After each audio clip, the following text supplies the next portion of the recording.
Hello everyone and welcome to my channel 7 Phases, and today I am back with my another video. In this video we are going to create some clouds using 3D containers, and if you are new to my channel, make sure you subscribe. So without wasting any further time, let's jump into it. Now here we are in Maya, and first thing you have to do is go to FX tab and just click this icon. It is a 3D container, or you can just go to this FX section and just click this FX and go to fluids and then create 3D container. Now as the container is created, change the sizes. I will set it to 60. Here 10 is okay, and then this side also 60. Now the container is flattened up little bit, and now we have to change this settings to 0. Why to 0? Because we don't need any emissions right now, because the clouds are little bit still, and we don't need any velocity right now. So if you simulate now and check, there will be no emission of the clouds. While when you set it to dynamic grid, you will see some particles are coming out from the emitter. We do not want any emission right now, so we will change this option from dynamic grid to off 0, and we have to change some settings later on, so don't worry about that, and go to shading and make sure this transparency option is dark gray.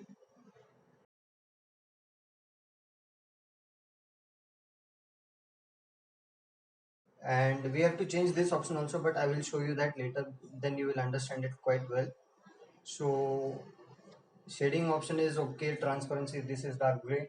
And now to change the color, now this is the main color of your cloud, so make sure that it is not 100% white. The clouds are never 100% white, so just move this little bit upwards. This one should be fine. Okay, and move this position from left to right, or you can change the values here.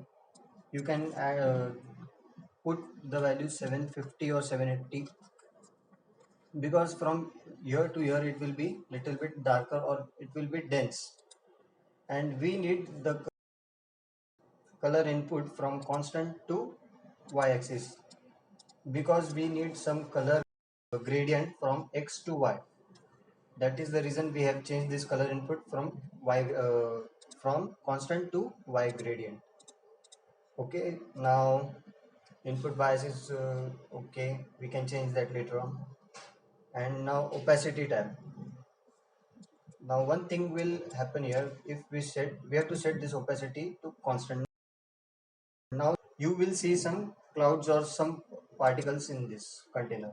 Now it is filled with some particles, and it is okay, because we don't need any emission like density. We have changed to of 0, we don't need like that, so we have changed this to constant. So now there will be no animation. If we simulate this, there will be no animation in this, and we have to change this interpolation to smooth, so this graph will be smooth.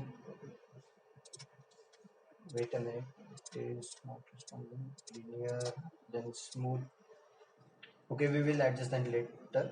Then make sure this texture color and texture opacity is checked, because we have to assign some texture to the clouds and some opacity changes.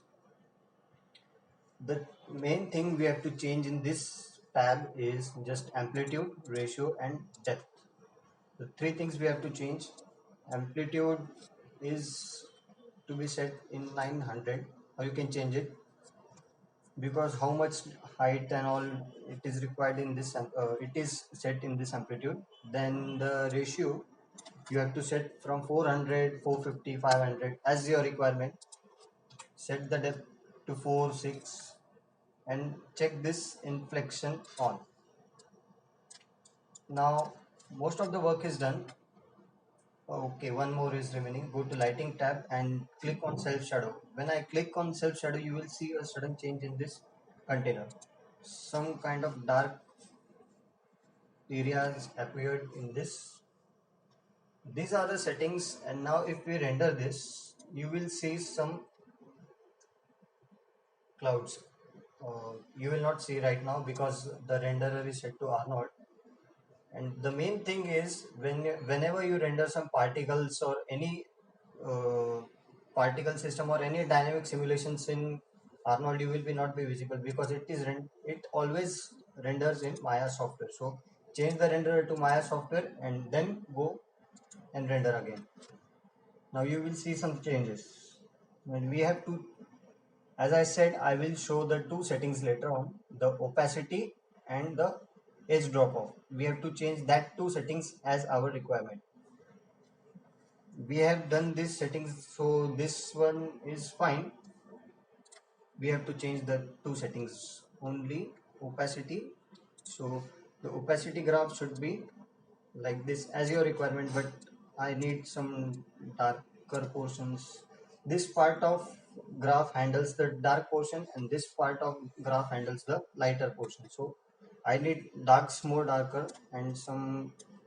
So I will change the graph like this and just make sure that edge drop off is like 500 or 600 something.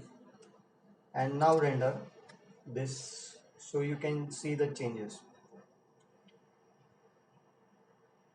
Okay, yes, now it is like slightly visible.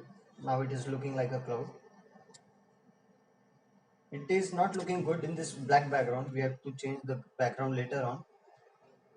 So I am happy with the settings, and just I have to change your opacity a little bit. So I will make this graph like this and render it once again.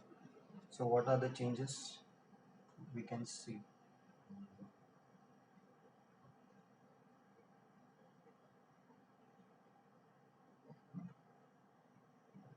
It's okay, or I can see something like this.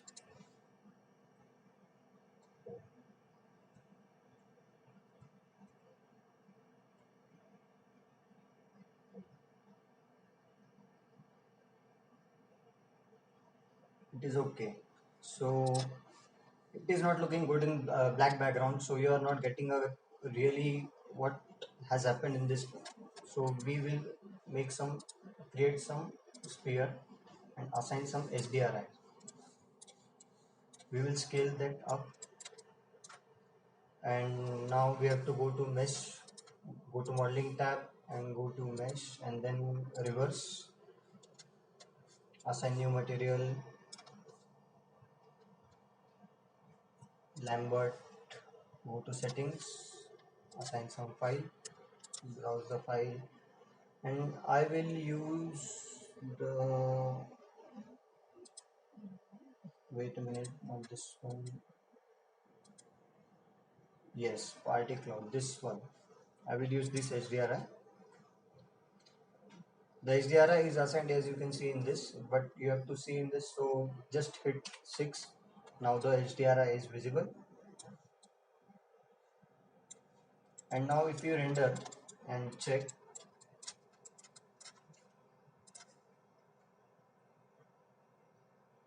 the clouds will look little bit realistic, or the effect you will get to know.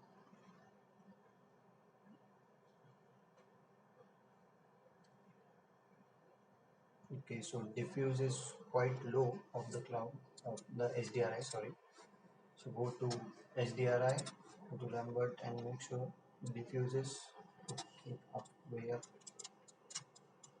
And to create more realistic look or create more dense clouds, select the container, duplicate it, and just place it randomly to create a dense crowd of the clouds. Duplicate and just place it randomly.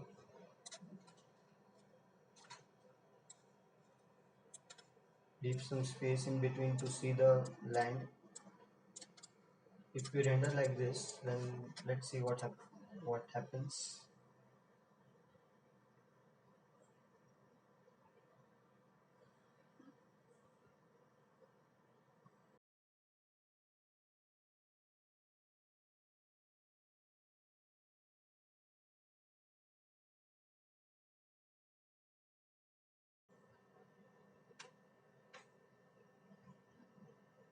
I think it is okay. The render looks good, but it is not very contrasty. We have to adjust in later on post processing.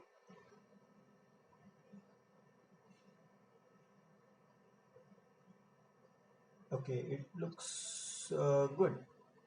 We can adjust these darks and all in later. So this was the basic idea how to create clouds in Maya using the containers. So hope you like this video, and if you did, make sure to give me a subscribe and hit the bell icon to get notified of my videos firstly. So till then, make sure you keep creating, and goodbye.